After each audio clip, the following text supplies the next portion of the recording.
To some high school volleyball, Parkersburg hosting John Marshall in a tri-match today.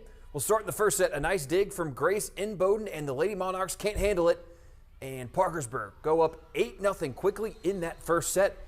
Watch out though, because here comes John Marshall. How about the spike from Paisley Babazook? That'll close the deficit to 21-19. A set point coming up, and the serve from Zoe Gunn will not be handled. And John Marshall comes back to win the first set 25-22. Now in the second, Babazook with another spike, but this time blocked by Eiley Bowman at the net. Let's go to the set point. Lady Monarchs set it up for Sarah Naomi, who tips it over, and that is for the win as John Marshall sweeps and wins both sets.